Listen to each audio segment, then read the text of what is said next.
movies often reflect humanity's fears at their most terrifyingly exaggerated, and honestly, what do we collectively fear more than the end of the world? And so, while we've seen many hundreds of apocalyptic horror flicks over the years, whether dealing with zombies or giant monsters, it's fair to say that most don't deviate much from the tried and tested genre formula. But every so often, an end times horror comes along which dares to toss out the tropes of the apocalypse movie and do something totally different.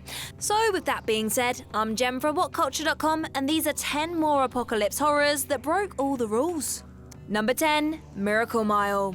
Miracle Mile is one of the most chilling apocalyptic films ever made, making the absolute most of its deliciously provocative premise, where a man, Anthony Edwards, answers a payphone and is told that nuclear war will break out in less than 70 minutes.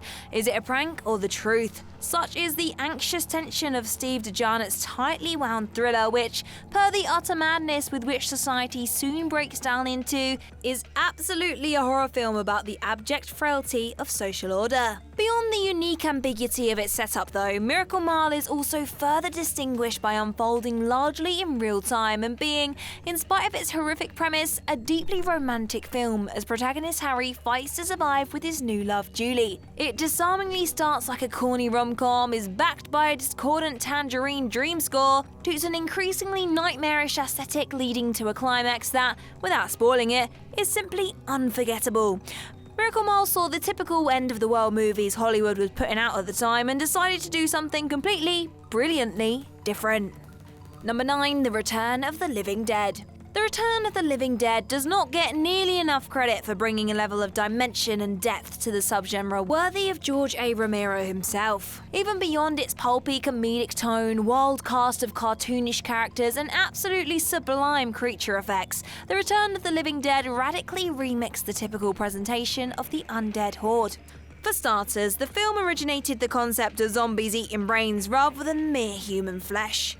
It introduced zombies who couldn't be killed by gunshots to the head, and was also the first major zombie flick to feature the undead sprinting after their victims. But its most memorable and existentially terrifying idea, that the zombies can feel themselves rotting from the inside and can only relieve the intense pain of being dead by eating brains. That it manages to play with such genuinely grim, bleak ideas while still being a playful and often gut-bustingly hilarious movie is nothing short of a minor miracle. Number 8. Ponti Paul. Canadian horror Ponti Paul offers up one of the most creative and wildly unexpected riffs on the zombie movie ever, given that the focal infection spreads not through bites but the English language itself. The central characters are forced to avoid using certain words in English to stay alive, ensuring that Ponti Paul is quite literally a zombie film like no other, and one whose ferocious intelligence carries all the way through. In the wrong hands, it's clear that such a neat concept could have fallen flat and failed to sustain a feature-length runtime, yet the smart writing, sharp direction and strong performances, especially from the ever-great Stephen McHattie, ensure that it remains tense and delightfully weird all the way to the end. It will certainly be a bit too out there for some audiences, but adventurous viewers prepared to do the mental legwork will absolutely love it. Number 7. Grabbers. Perhaps the most purely underseen film on this list, Irish monster comedy Grabbers takes place on a remote Irish island which is terrorised by blood-sucking tentacled aliens. The locals soon enough discover, however, that the creatures are allergic to alcohol, and so decide to hit the booze in order to steer clear of death.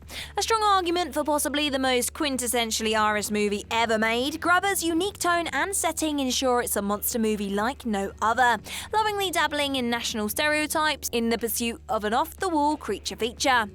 Given that the general advice in most end-of-the-world movies is to keep sober-headed for the sake of your own survival, for Grabbers to offer up the polar opposite solution helps it stand out in an incredibly crowded genre field. If you've not seen it yet, pour yourself a tipple and give it a go. Number 6. Maggie. Once upon a time, the words Arnold Schwarzenegger in a zombie movie would have conjured imagery of Arnie sinking thousands of machine gun rounds into a never-ending fleet of the hungry undead, but by 2015, that ship had long sailed. And truly, it's probably for the best, given that Maggie offered Arnie one of his grandest ever opportunities to do some real, honest-to-God dramatic acting. Arnie stars as Wade Vogel, who is forced to come to terms with the fact that his titular beloved daughter, played by Abigail Breslin, is turning into a zombie.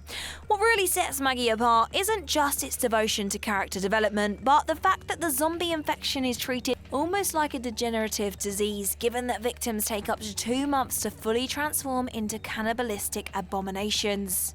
That gives both father and daughter an excruciating amount of time to consider their impending problem, and ensuring that this is a uniquely devastating, if certainly imperfect, attempt to do something very different with the zombie film. Number 5. The War Game.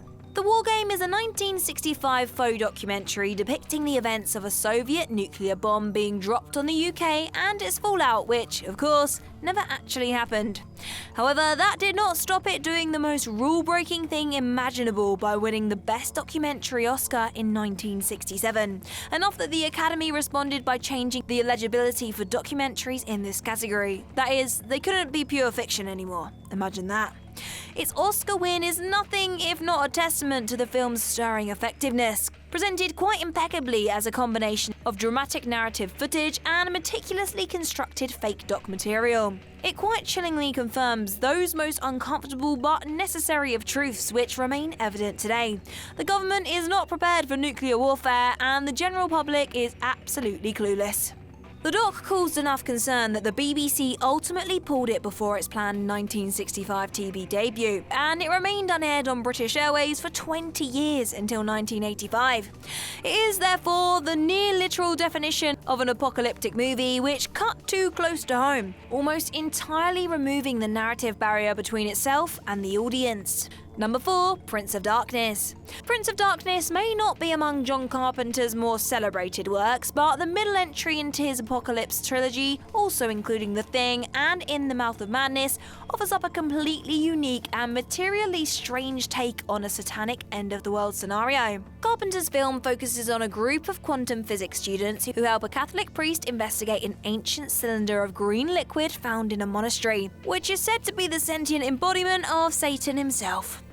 When the liquid begins possessing those nearby, turning them murderously violent, it falls to the survivors to try and prevent an outright apocalypse. While just about every other movie invoking Satan goes straight for the most stereotypical imagery possible, Prince of Darkness veers in the exact opposite direction.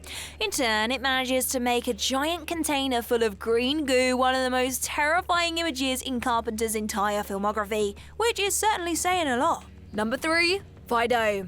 Zomcom Fido takes place in a 1950s-esque alternative reality where radiation has transformed the dead into zombies, but rather than risk overrunning the planet, humanity has effectively prevailed over them. More to the point, the undead have been fitted with hunger-controlling collars and domesticated, allowing them to be used for manual labour. The film basically takes the final gag from Shaun of the Dead and adapts it into a feature film, but goes one further by also having the titular zombie, played by the great Billy Connolly, be befriended by a young boy, in turn offering up a hilariously deranged riff on the typical boy and his pet dog formula. From its period aesthetics through to its slippery tone, Fido is a zombie film that commits hard to its off-the-wall premise, and again shows how outside-the-box filmmakers can do some truly remarkable things with a seemingly tired corner of horror. Number 2. The Sadness. Though in the current era it might feel like the zombie movie is rather played out, 2021's Taiwanese zombie movie The Sadness proved there was still plenty of room left to make audiences shocked and deeply uncomfortable. The film takes place in Taiwan, in the midst of a viral pandemic, which turns the afflicted into violent maniacs, with the virus affecting the area of the brain associated with both aggression and sex drive. As such, the infected don't merely kill their victims, they torture them, and in some cases, even worse. And then to make it even worse on top of that, the brain of the infected person remains intact, ensuring that they are acutely aware of what their body is doing the entire time, hence why the infected are shown crying throughout the film. Now, to be clear, The Sadness is absolutely not for those of a queasy disposition or those easily triggered by sexually violent content, but in a period where it feels like the zombie genre had tackled every last tough-to-broach subject, this film found another way to inflict a new brand of horror upon audiences. Comment to let us know if you agree with this list so far, and while you're there, drop us a cheeky like, share and subscribe too. But number 1 is Phase 4. 1974's Phase 4 is notable for far more than merely being the single directorial effort of legendary Hollywood title designer Shaw Bass. It's also one of the most bizarre and unforgettable end times movies ever made. In stark contrast to the many typical killer bug movies of its era, Phase 4 takes a uniquely surreal, cerebral approach to its subject matter, as a strange cosmic event causes Earth's ant populations to rapidly evolve, build strange pillars rising out of the Earth, and begin taking over the world. It might sound silly, yet Bass almost entirely avoids B-movie schlock in favour of something far more unsettling, depicting the ants as a force of nature whose plan is ultimately more abstract than merely killing off the human race. Instead of presenting an apocalypse in which a literally massive outside force threatens our existence, humanity becomes subverted by a species we generally pay little mind, yet which has mobilised in unfathomable number to undermine us. Fun fact for you, Phase 4 is also notable for featuring cinema's first ever crop circles, some years before they were commonly used in staging UFO hoaxes around the world.